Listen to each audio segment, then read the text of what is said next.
Hi, everyone. This is First Draft Friday. I am your host, Alessandra Torre, and I am joined today by James Rosone. We're going to be talking all about how to use artificial intelligence in your writing and marketing of your novels. So I am so excited about this topic. This is something that's a big passion of Authors AI and me as a writer, and I know James feels the same. So welcome, James. It's so great to have you. Do you want to introduce yourself to the group?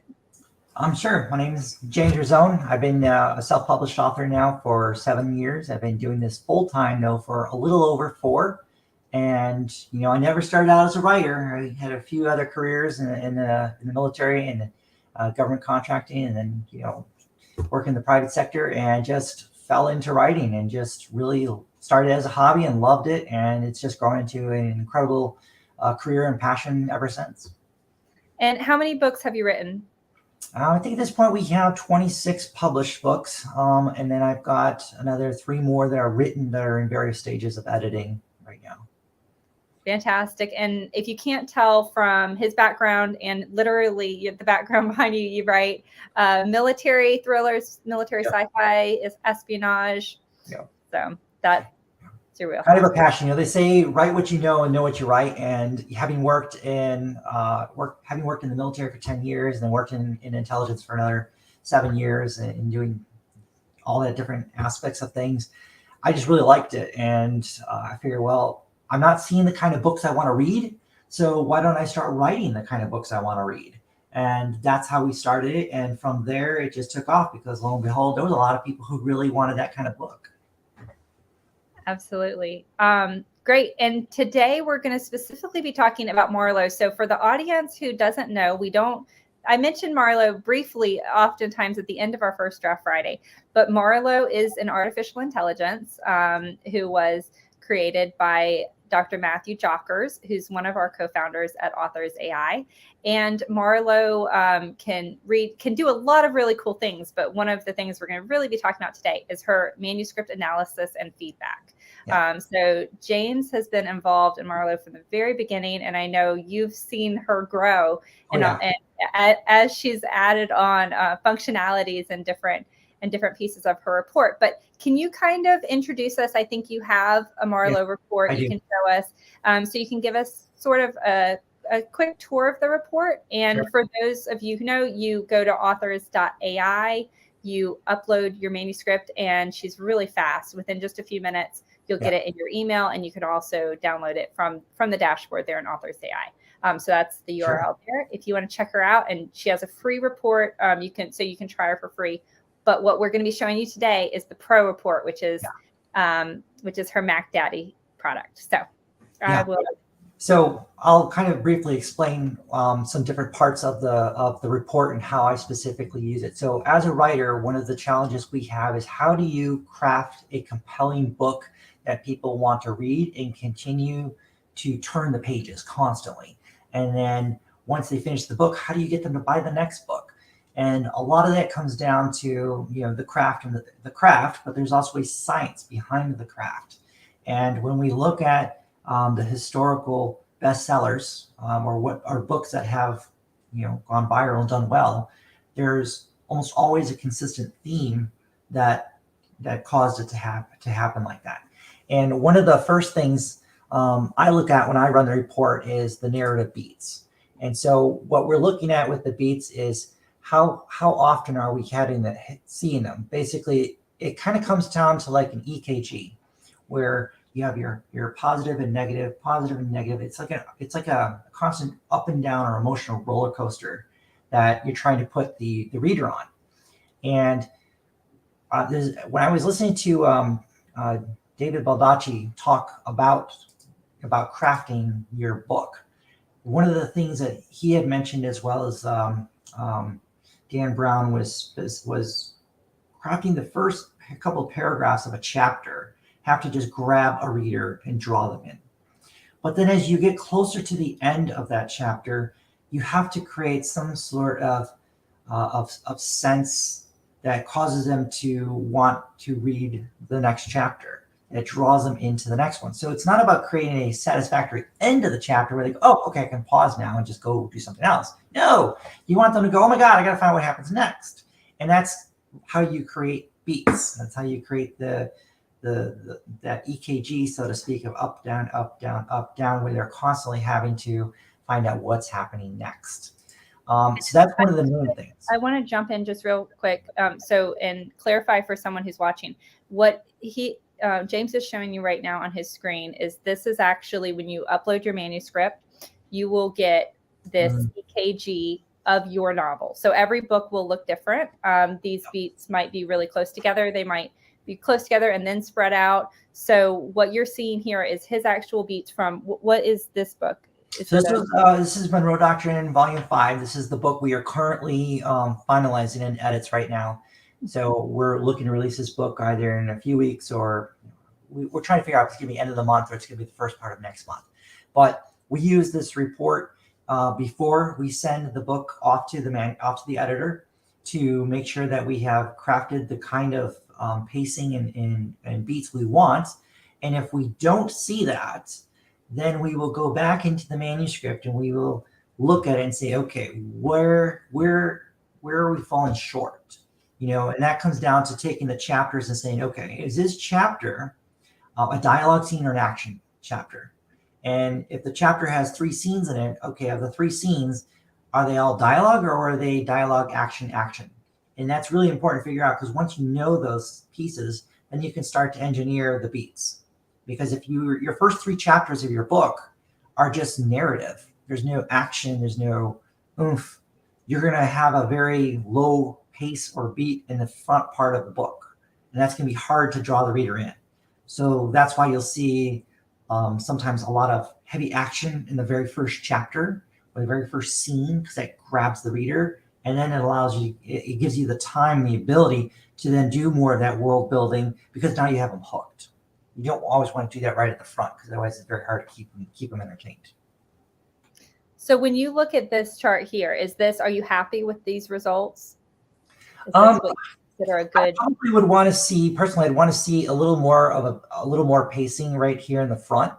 If I'm being honest, probably more like right here and maybe right here is what I would try to do. We haven't run this manuscript through a second time just yet.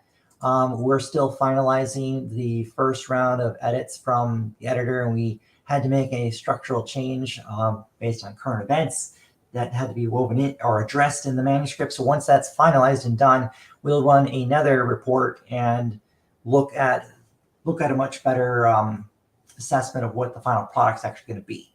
So right now, initially, I'd say this is really good. It just is going to come down to how can I make it slightly better. Yeah. And are you able to zoom in? I don't know the functionalities. We should have tested this in advance. Are you able to zoom in at all so that we can, if not, it's okay. Yes, I think we can. Okay. All right. And this looks like it's page 5 of the report. I can't tell. Yeah, this is page 5. Okay. So yeah, is that good enough for you here, or do you want me to zoom in? Yeah, it's a little bit better. That's fine. So, and you can see it does show the percentages at the top and bottom of each. 12, 25, 36, 44. Yeah. Perfect. Yeah. And once we've gone through there, what else is helpful here is it'll kind of tell you what are your positive beats, what are your conflict beats. And what's great about it is when they show you this, this gives you the ability to do a control find in the manuscript to find that spot. And that allows you to know where that's at, instead of having to search through the whole book. And then you can use that as a means of being able to change things around if you want to, or change different words that you've used to maybe change the meaning or change how it's going to look. So this is another piece that is really helpful when you're trying to find the specific locations inside the manuscript where these beats are actually showing up. So that's an important piece right there. I did want to answer. Go ahead. We had a question, but did you want to finish? Go ahead. Ask it. We'll deal with the question first, because we can always come back to more. From Facebook, someone said, how do the narrative beats align with the genre story beats, such as in romance, the meet cute, etc.? Mm-hmm. You want to? So I think you would probably be better on the romance side, because you write more in that space than I do. I know on the thriller side, people like action fast, and they like action and fast paced books. So you can get away with some slower pacing things when you're doing specific world building parts of that, but you need to have some quick beats to it, or some quick action basically. Yeah, and I can jump in on the romance side and other things. Bestsellers, they say you should really kind of have something happening with action every 10%, of the story, 10 to 15% of the story. And so with romance, a lot of times have you had a beat happen? It's not necessarily your meet cute might happen super early. It might happen at the 10% mark. But when I'm looking at my manuscripts, I'm mainly trying to make sure that something is happening that is moving forward that book. And we don't have fight, in romance, we're not typically having an action scene or something like that, but you can still have a moment of conflict, or, something interesting that happens, or a faster paced moment. So I normally just I don't focus as much on the arc, which we will go into in a minute, because that is a lot of times where you would say, okay, here's the meet cute, here's the climax, here's that sort of thing. It's more about making sure that it's not necessarily genre specific, but making sure that there is a moment of action. And action doesn't necessarily mean a car chase, but action means something that is propelling that story forward and making sure the reader is continuing to read every 10 to 15% of the book. Yeah, exactly. And that's very true. It's not always about like a physical action. There could be dialogue of a big reveal that is really propelling the story forward. And that's also important to keep in mind too. It's like this next section, and this is actually a good segue. So when you have the story pacing here, so for me, with what I write, because I write series, and typically they're anywhere from 5 to 7 book series in length. So for me, this would be a little more important if you are writing a standalone book than necessarily a part of a series. Because on a standalone, you want it to just be a rip roaring from the beginning to the end. Whereas on a series, it's about unraveling layers and layers of an onion to create this whole big picture that at the end of your series is going to be revealed. And so it's not necessarily about having it just, fast paced the entire time, because there are lots of different ups and downs and valleys and layers. So there's different ways to look at and utilize this particular segment depending on the type of story it is you're writing and the type of series you're in. So for me, you can look at where some of the faster and slower paces are. This can help you when you're trying to manipulate that particular piece of when you're trying to manipulate this to change those what you're seeing. What I look at a little bit more is I actually skip through this. I don't really rely quite on this as much. Is I look partially at the narrative versus the dialogue, because I want to make sure it's not all narrative or it's not all dialogue. If it's too much dialogue, you're not giving enough of an overview or picture of what's going on. So that's another piece to kind of consider, and it really depends on the genre that you're in as well. Where is it down here? This is actually much more important to look at. Subjects. Really, really, really, really important to look at this, because what'll happen is a lot of books will have their entire book will be scattered along this. And when your book is all over the place like this, it's very scattershot. It's not very focused. It's not very concise on what the book is about. And you're trying to introduce too many subjects, too many different threads, that it's very hard for a reader to piece it all together. So what I like to do is have the book be very focused and narrow. So this is a military espionage thriller, very big in the technology side.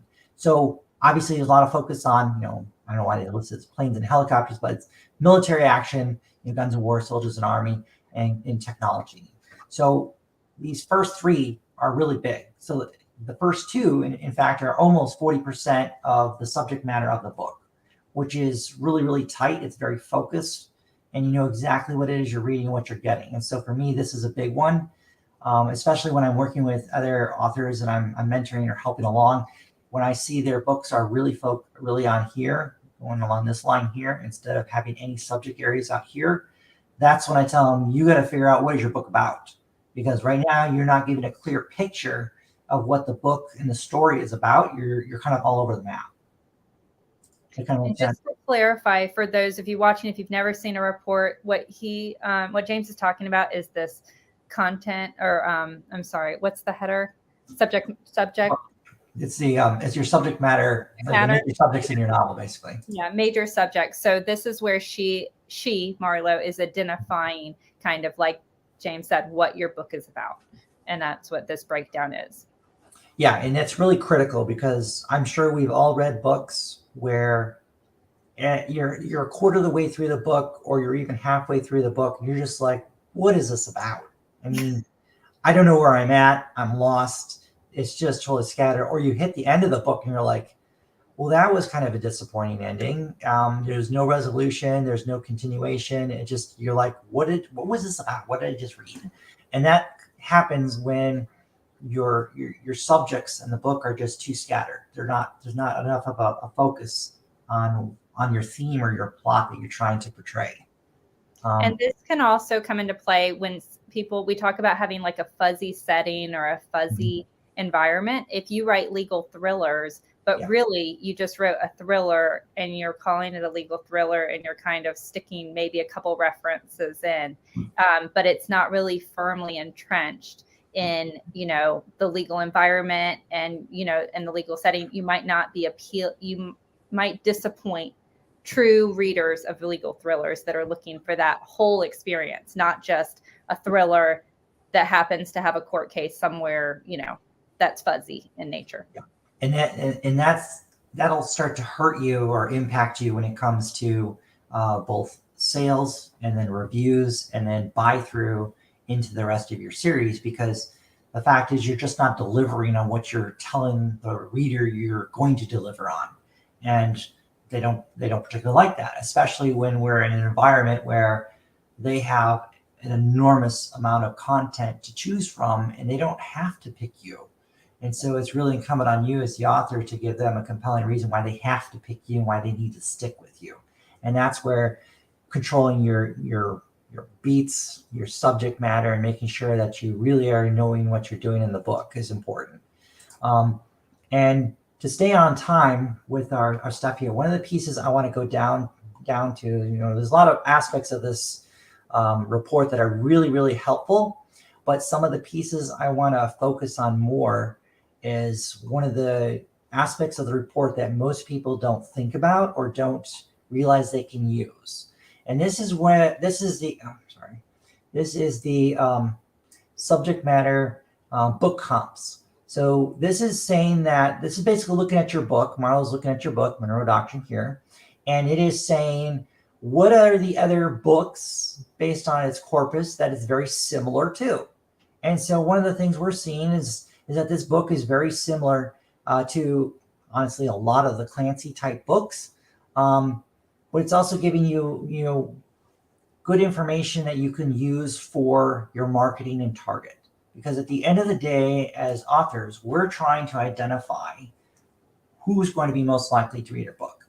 Now, I can say, oh, my book is really close to author X, or it's this or that.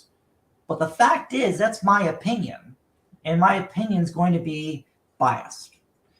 And Marlowe is removing my biased opinion and just giving a straight up data comparison of styles or comps and saying, okay, well, your book actually matches really close to these authors and these books, so maybe this is who you should look at targeting. And if your book is in front of that type of a reader and they see it, they're probably more likely to actually click on the detailed page view to see if you can catch them with your ad copy, which is really important as well. And then once you've done that, if they read it, they're going to be substantially more likely to actually like the book and want to read the rest of your series or the rest of your books. And that's how you find long-term readers, because most people can sell a book once. The craft and the real skill is being able to sell them on books 2, 3, 4, 5 into a series and retain them as a long-term reader of yours going forward. And that's where this is a tool that does help a lot. And when you're looking at this, the closer the blue, each of those blue balls is a book. You probably can't read it unless your screen's bigger than mine. But the closer one of those blue books is to the purple book, which is your book, the more similar it is. So the further spread out, the less similar. These are still the closest out of our corpus. So the corpus includes 250 best-selling, long-standing best-selling books. So those are the books that your book is being compared to. So these are the seven titles out of those 250 that were most similar to his book in subject matter. So that's very important, because if he scrolls down, I'm guessing it's down, then there'll be, you can see the books that are most similar to yours in writing style with subject matter. Yeah, and this is also really important, again, because if I'm trying to say that my writing style in my book is similar to David Baldacci, the fact is, when you just peel away all the bias and you look at the actual data, it's not. And trying to push my book into David Baldacci's reader base is going to cost me more money, likely lead to a lower conversion rate for sales, and likely lead to a potentially negative review, or just people who aren't going to be predisposed to like it. But if I can get my book in front of individuals who are predisposed to like that style of writing, then I have a much higher likelihood of maintaining that person as a long-term reader and to read through the remainder of the series. And that's really, really important, because at the end of the day, we all only have so much money to spend on marketing and so much time to devote to that. So what we do have, we have to really maximize it for our benefit, or we're just throwing stuff against the wall and seeing what sticks. And that's not how I would want to grow and build my business long term, if that makes sense.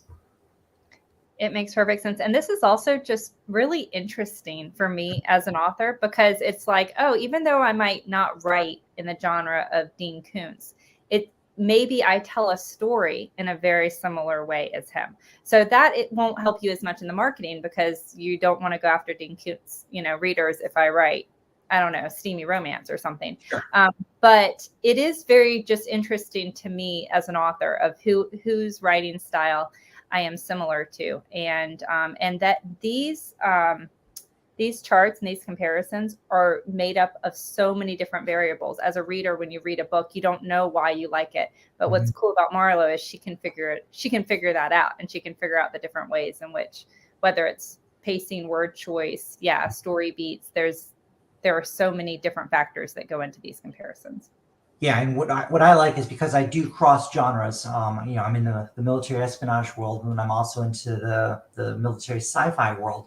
I've got two different series in there. So for me, John Scalzi is one of the top guys in the sci-fi world from the trad pub audience. So my strategy is, I'm not a predominant. I mean, I'm in Kindle Unlimited, but I'm not a KU whale. KU still actually only represents 48% or 46% of my revenue, and that's intentional by design, because when I develop my marketing targets, I don't target fellow indie authors. I actually target trad pub authors. So for my sci-fi, I specifically target the trad pub sci-fi authors, and my books are at $6.99, and the covers and the descriptions look usually as good or better than most of those, and my book is slightly cheaper. So it's an easier conversion for me to make, and I'm making a straight sale as opposed to chasing a Kindle Unlimited reader in that audience of people who just like to buy these 99-cent box sets and go that particular route. And that works really, really well on the thriller side too, when you're trying to target the thriller audience. If you're focused on going after fellow indie authors, particularly ones who are in Kindle Unlimited, then it shouldn't be a surprise that the majority of your sales and your revenue comes from Kindle Unlimited, because you, by design, targeted that audience. Whereas if you are targeting a trad pub audience, then you're going to naturally lean towards having more physical sales, whether it's ebook or a physical book, than you will Kindle Unlimited. And the best part about that strategy is you're still going to get the Kindle Unlimited readers regardless, but you're just going to minimize the less pay that we get as a KU book than you would from a purchase book. And that's important to consider long term as you grow your business, because as we've all seen, if you've been in this business long enough, the KU page reads are not something that's going up every month or every year. There's been a steady, consistent decline over the last 3 or 4 years, and I don't really see that changing, given the number of authors that are joining every month and the number of books being published, and the rate of growth in the Kindle Unlimited membership pool is just not keeping up with the pace of the content being put in. So it's important to have a strategy for how do you maintain physical sales at a certain price point that is commensurate with your quality, your skill, and just being able to maintain your business. That's such fantastic advice. I did want to show this comment from a Facebook user. The book comp tool looks amazing, definitely useful for marketing and advertising. And we have some really exciting developments that are coming in that area soon. Marina asked a great question. She said, do you need the finished book to use Marlowe? James, do you mind scrolling up and showing the plot arc graph? Where was that? That was the... Yeah, because that, so to answer your question, Marina, first of all, Marlowe works best with manuscripts that are at least 20,000 words. In order this one here, are we talking? Like the narrative arc. So it's probably fairly high up, fairly early on. Pacing. You're talking about this, the beats aspect? No, keep going. Keep going higher. Oh, right here. Gotcha. Yes, these two. Yeah. So, so to answer your question, Marina, a lot of the charts do not need the finished book. You can tell maybe your character's personality traits without the whole book. You could see what your current breakdown of dialogue versus narrative is without the whole book. Your adverb use, that sort of thing. If you're using cliches, your sexuality level that's in your book. But where Marlowe really does, and you can see how your beats are progressing so far in the book. And this changes if you add 10,000 new words to your book. It's going to diametrically change. I've seen it many times happen that way. So you can use it as an editing tool going forward, but it's good to have a final one. Yeah, and especially some of the coolest things, and you could even have some comps maybe. But she needs, at some point, you need to run the entire book through, because certain charts, like this plot structure, will not make sense if you don't have the whole book. It'll give you something that doesn't make sense. And what this plot structure is, this is your story's archetype.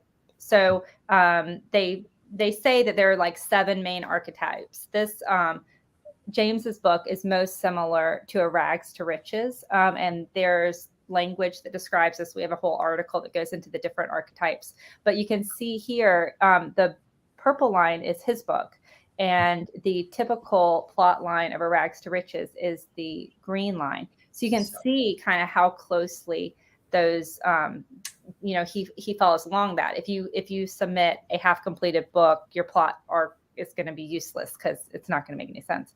And if you scroll down, this next one is the plot turns and conflicts. This is really kind of where you see your twists and turns in your book.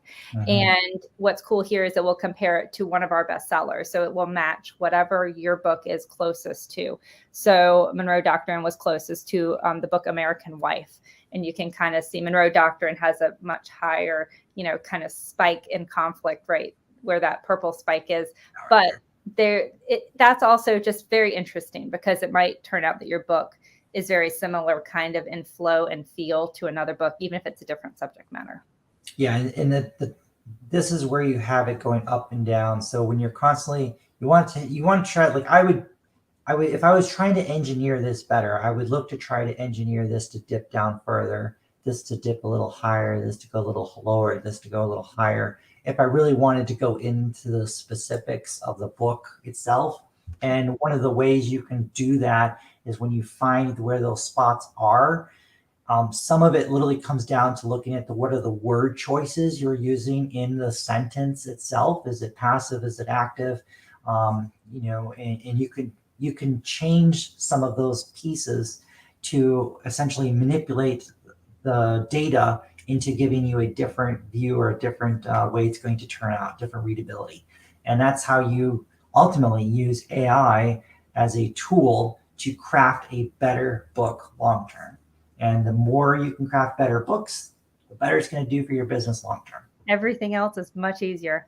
And Marina said, what about a trilogy, book 1, 2, and 3? So even trilogies, I mean, they normally have a story, right? Like each book is a story, but a lot of times on that plot arc, you'll see either a cliffhanger or you'll see kind of a sharp drop near the end oftentimes. But if you're having a trilogy, by all means, run book 1, run book 2, run them each as separate books, because they each should have their own, complete story. Yeah, it's really cool to see the whole thing as a story arc. That would be really neat to look at. But at the end of the day, if you're just using that, what you're going to fail to see is, what is this set up in book 1?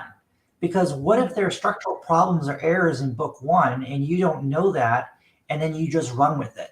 And then you're going to run into the problem of, okay, you sold a lot of copies of book 1, but the conversion from book 1 to book 2 is abysmal.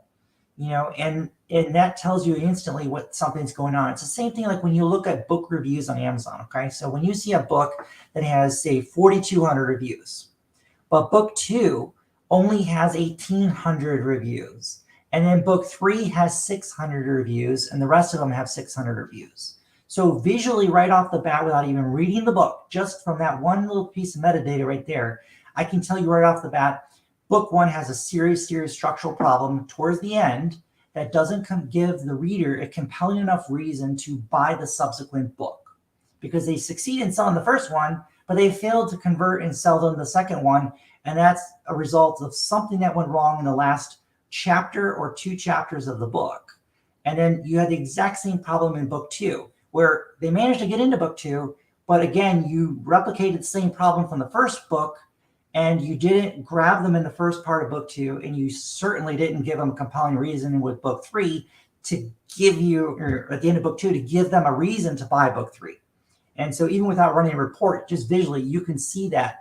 And that's really easy to spot on Amazon across a whole host of authors and things that you look at, is when you don't see a high level of conversion with reviews in the subsequent books, that tells you there's something that happened in the first one.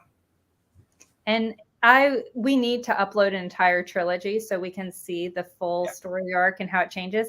But what you just said, a lot of times, even a 4 or 5 book series, someone will be like, man, like I just lose a lot of readers after book 3. Well, if you actually look at the Marlowe report, a lot of times, I mean, we're at different places in our life when we're writing different books. We might not realize it, but book 3 might have a completely different feel or pacing or plot structure than book 1 and book 2. And that might be where you've lost them. So that it's important too, because when the deeper you get into a series, like I'm right now in book 5 of my Monroe Doctrine series, book 5 of the sci-fi series is done. I'm working on book 6 of the sci-fi series. So I'm in this really critical spot right now in the series where I have to have one book has got to be better than the previous one to keep them interested. Then the end of the book has to have an ending that's leading to something that's so amazing and incredible, they've got to buy the next book. But then the onus is on you as the author to make sure that the subsequent books you keep creating are just better than the previous books every time. No pressure or anything. Yeah. But if you can do this, if you can really make yourself do this, the rewards for you and your business and thus your family are really good. But at the end of the day, it comes down to, are you willing to put in the work and the effort to make that happen? And that's literally what separates the difference between, those the 5 and 6 figure authors, is that little bit of difference right there. But then the authors that are, in the 100 to 200,000 range compared to the authors who are in the 350 to 500 range or more, it's that little bit of extra effort right there at the end that makes all the difference. And on that note, we are out of time. Thank you guys so much for everyone who joined us. For those of you watching the replay, if you enjoyed this broadcast, we have lots of more First Draft Fridays, and I encourage you to go through our YouTube channel or visit the website and scroll through the past episodes. And if you're interested in trying out Marlowe, she does have the basic report, which is free. You can upload your manuscript and give her a try. But if you want a lot of the really cool features that we talked about today, those are part of the Pro Report, which is very inexpensive, and you can check out all of those details at authors.ai. James, if they're interested in reading your books, where would you suggest they start, and what's your website, or where can they find you? Well, you can find all of our books on Amazon. So if you're interested in the sci-fi, obviously start with book 1. If you're interested in thrillers, I look at the Monroe Doctrine. It's a very interesting techno thriller based on looking at artificial intelligence and machine learning, and how we really think that machine learning is going to be the future of modern warfare, especially with autonomous warfare and drones, and how that's really going to shape things going forward. Especially we're seeing in Ukraine how the drones are being used there, and that's just an indication of where things are headed. Thank you so much for joining us. Thank you, guys. It's been a fantastic episode, and we will see you back in 2 weeks at another First Draft Friday. Thank you all. Bye.